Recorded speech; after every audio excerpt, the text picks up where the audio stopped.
She never introduced herself. That was the first thing Junho noticed. Most new staff at the CO household arrived with rehearsed smiles and firm handshakes, performing competence before they had demonstrated it. But on the morning Ruth Osei walked into the house on Buckhanson Road, she simply looked around the kitchen with calm, observant eyes, tied her apron, and began learning the space.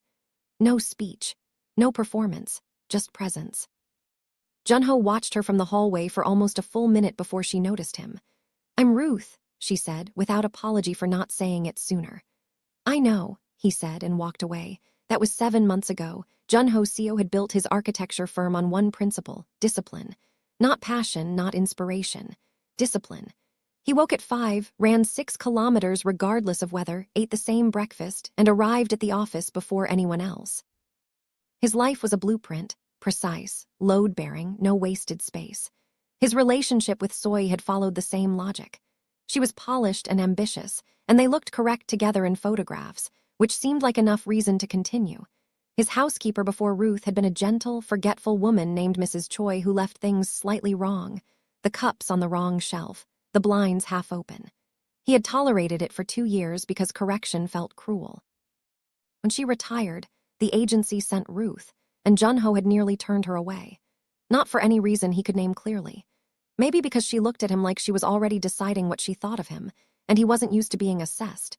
She had been in his house for 4 days when she reorganized the kitchen without being asked. Not chaotically. Methodically, grouped by use, not by size. He had stood in the kitchen doorway that evening staring at the shelves and felt something he couldn't immediately identify. It took him 3 days to realize it was the feeling of being understood by an arrangement of objects. He said nothing.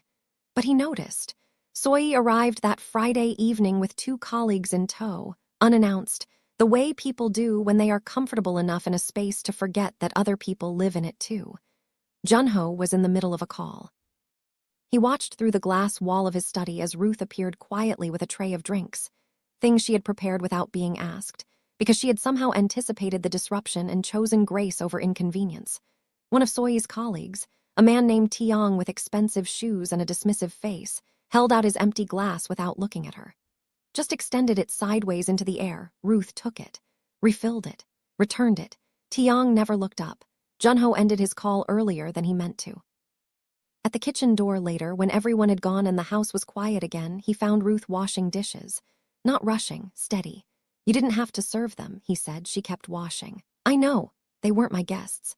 She turned off the tap and dried her hands and looked at him with that level quality she carried, unhurried and exact. "Mr. CEO, I've learned the difference between what I have to do and what I choose to do. That was a choice. Good night." She walked past him toward the staff quarters. He stood in the kitchen for a long time after. His mother called on a Sunday, the way she always did, armed with questions he hadn't prepared answers for.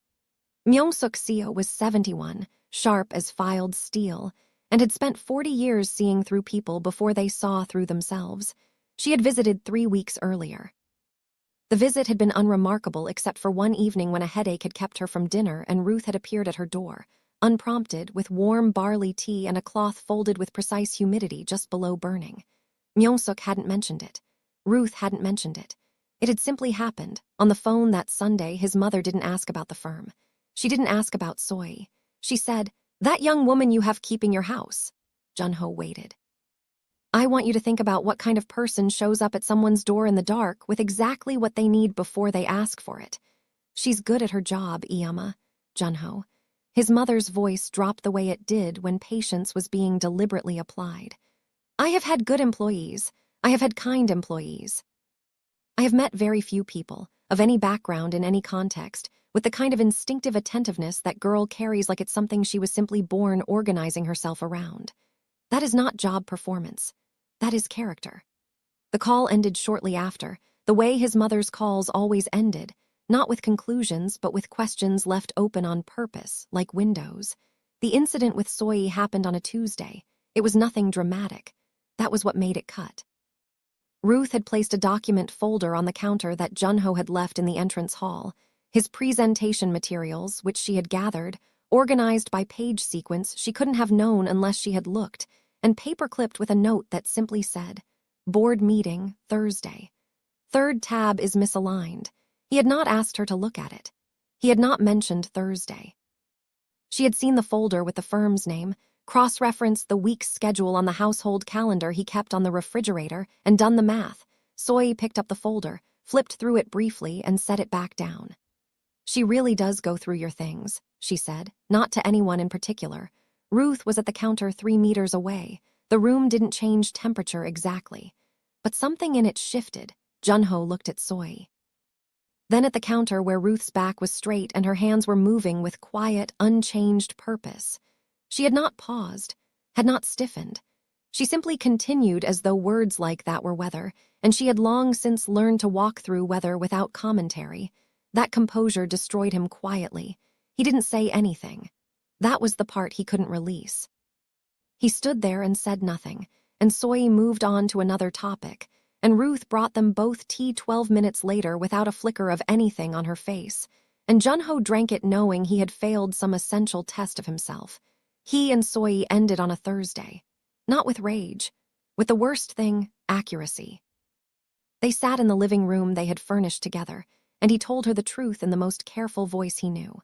That they had been sharing a life, the way tenants share a building. Parallel, functional, occasionally intersecting, but not genuinely inhabiting the same space. That he had realized this not from an argument or an incident, but from watching another person move through the world with the kind of attentiveness he used to believe he had, before comfort had slowly replaced it. Soy asked if this was about Ruth. He said, "It's about who I stopped being. She just made me look at it directly." Soy left without slamming doors, which was somehow more final than fury would have been. For 2 weeks, Junho said very little. He ran his 6 kilometers.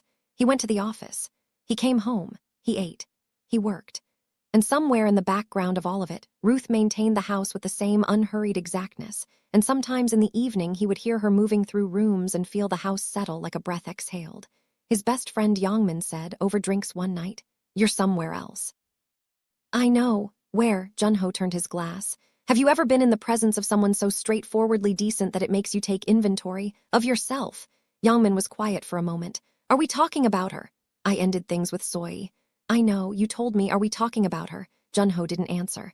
Yongmin ordered another round. "She works for you," Yongmin said, finally. "Know that.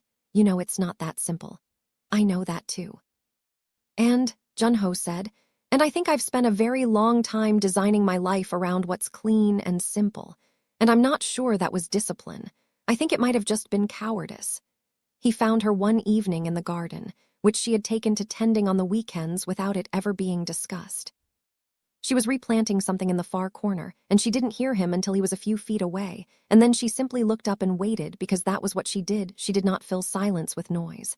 She let it be until something real arrived to occupy it. He sat on the low stone wall nearby. "I want to apologize," he said. "What?" "For the afternoon with Soy. What she said. I stood there and I let it pass, and I haven't forgiven myself for that." Ruth looked at him with the directness that had unsettled him for 7 months. She was rude. It wasn't the first time. It won't have been the last from someone. She returned to the soil for a moment.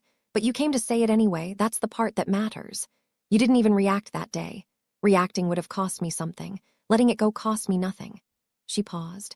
"But I did notice. I notice everything, Mr. CO. I just choose what to do with what I notice." "Notice that about you," he said.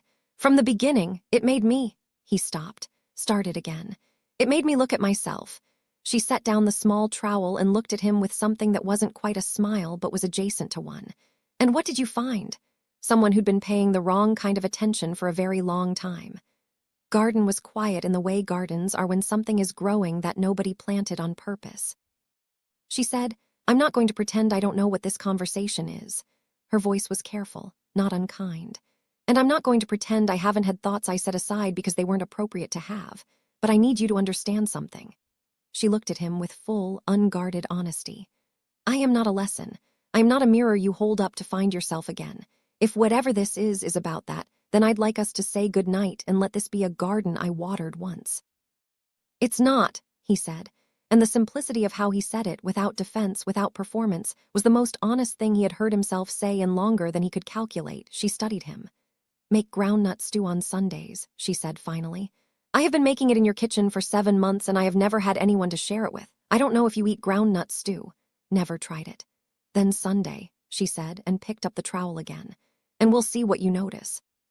She didn't look up again, but the corner of her mouth moved, barely, like the very beginning of something that hadn't decided yet how large it was going to become. Junho walked back into the house. For the first time in a long time, he didn't know exactly what was going to happen next. He found he wasn't afraid of that at all.